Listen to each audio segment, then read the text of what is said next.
Wouldn't you like to ride a storm? Hi, my name is Liz Shanks, and I'd like to welcome you to this special episode, this Easter episode of Penguin Storytime.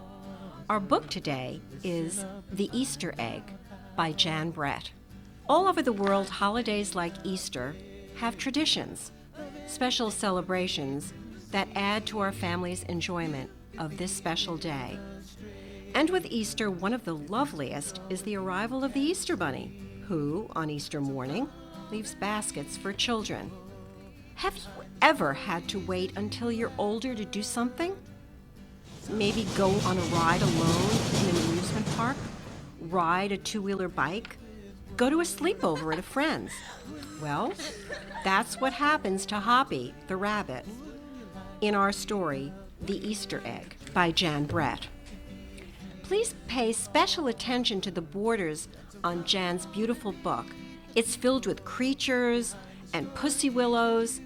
Watch those pussy willows because something very special will happen to them at the end.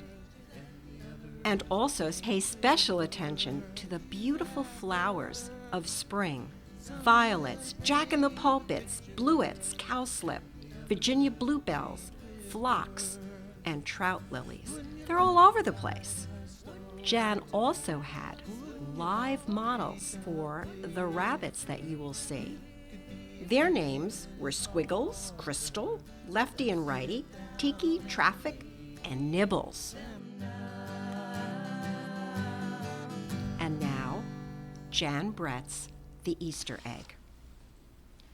Cheer up! Cheer up! Spring is here. Time to start on my first Easter egg, Hoppi said. Each year, the bunny who decorated the winning egg got to help the Easter rabbit hide the eggs on Easter morning.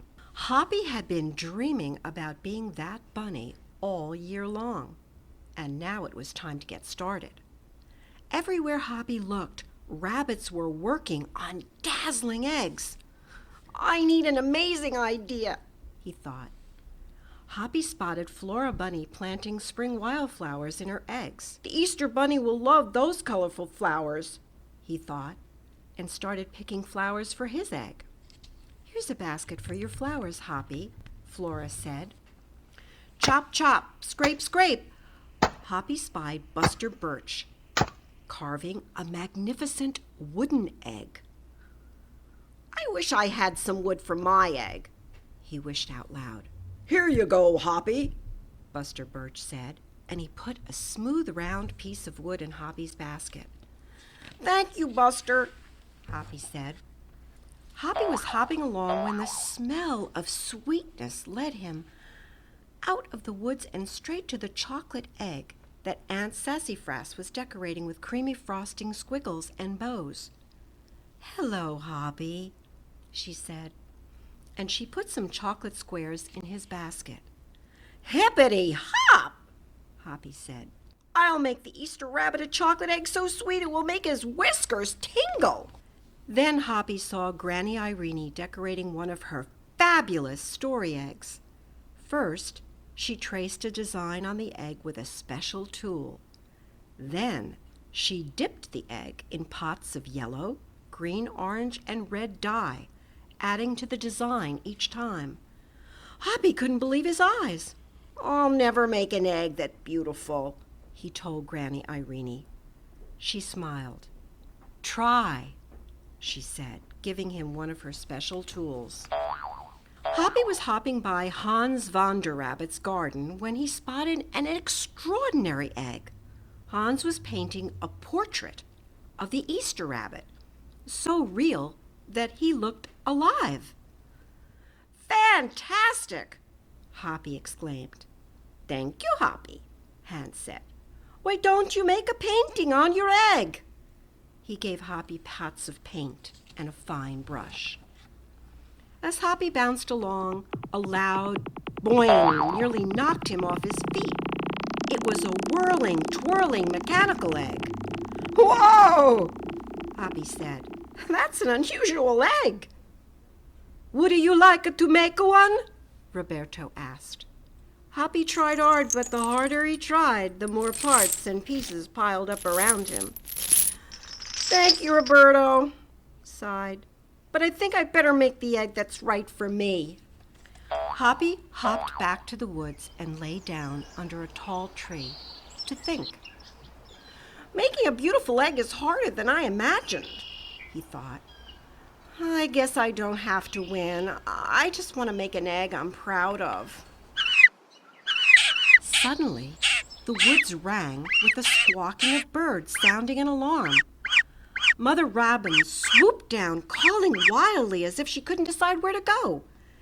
An egg tumbled out of Mother Robin's nest, and inside the perfect blue egg was a baby robin that needed its mother to keep it warm until it hatched. Hoppi knew what he had to do. He sat down carefully and covered the blue egg with his soft, warm fur. I'll take care of you the best I can, he whispered. Relieved, Mother Robin chirped and settled down on her other 2 eggs. Hoppi never left the robin's egg. If it was sunny and warm, he carefully turned the egg in its nest of moss. If it was rainy and cold, he kept the egg covered and dry. At night, wild animals passed by.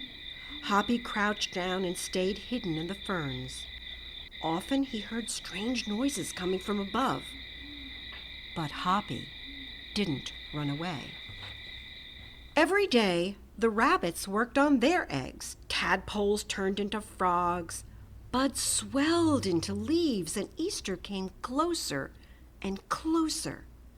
Finally, it was time for the rabbits to take their eggs to the glen. They had forgotten all about Hoppi, who was quietly sitting on the blue egg under the tall tree in the woods. Early the next morning, the rabbits waited for the Easter rabbit. Suddenly, a beautiful wagon rolled toward them out of the mist and stopped. The Easter bunny stepped down from the wagon and admired the decorated eggs one by one. You have brought me the most beautiful eggs in the world, but a very special one is not here, he told them. The rabbits were puzzled. Whose egg could it be? Fill my wagon with your wonderful eggs, he said. When I return, I will show it to you. And he disappeared into the woods. He came back with Hoppi, looking scruffy and bedraggled. Hoppi has an amazing egg to be proud of, the Easter rabbit told them. He has kept Mother Robin's egg warm and safe until her baby bird hatched, and she could take care of it. The Easter rabbit placed the empty blue shell in the place of honor atop the wagon. Now they were ready to go. The rabbits cheered for the egg that had surprised them all. It's our best Easter ever, Hoppi, they shouted. Then the brave little bunny and the Easter rabbit rode off together to hide the eggs for girls and boys to find on Easter morning. Boys and girls, this was a splendiferous book. It's wonderful. It has great illustrations and a wonderful story, but it has something more than that. It has, I think, a lesson for all of us. When Hoppi impulsively does the compassionate, selfless deed, he's not thinking of decorating his egg or winning the contest or delivering the Easter baskets. He's thinking of that tiny blue egg and the helpless Mother Robin. He's being selfless. It takes time and love to make something beautiful like the gorgeous eggs made by the other rabbits who shared with Hoppi. But Hoppi learned the most beautiful gift of all was himself, giving his time to somebody that needed him. Maybe you could be a bit like Hoppi, not just on a special day like Easter, but each day. How, you might ask, can I do that? Maybe you could try doing a special small good deed each day. It will make you feel good, just as it did Hoppi. I want to thank all of you for joining us today for this special Easter episode of Penguin Storytime featuring The Easter Egg by Jan Brett. And remember, you are what you read, so please pick up a book today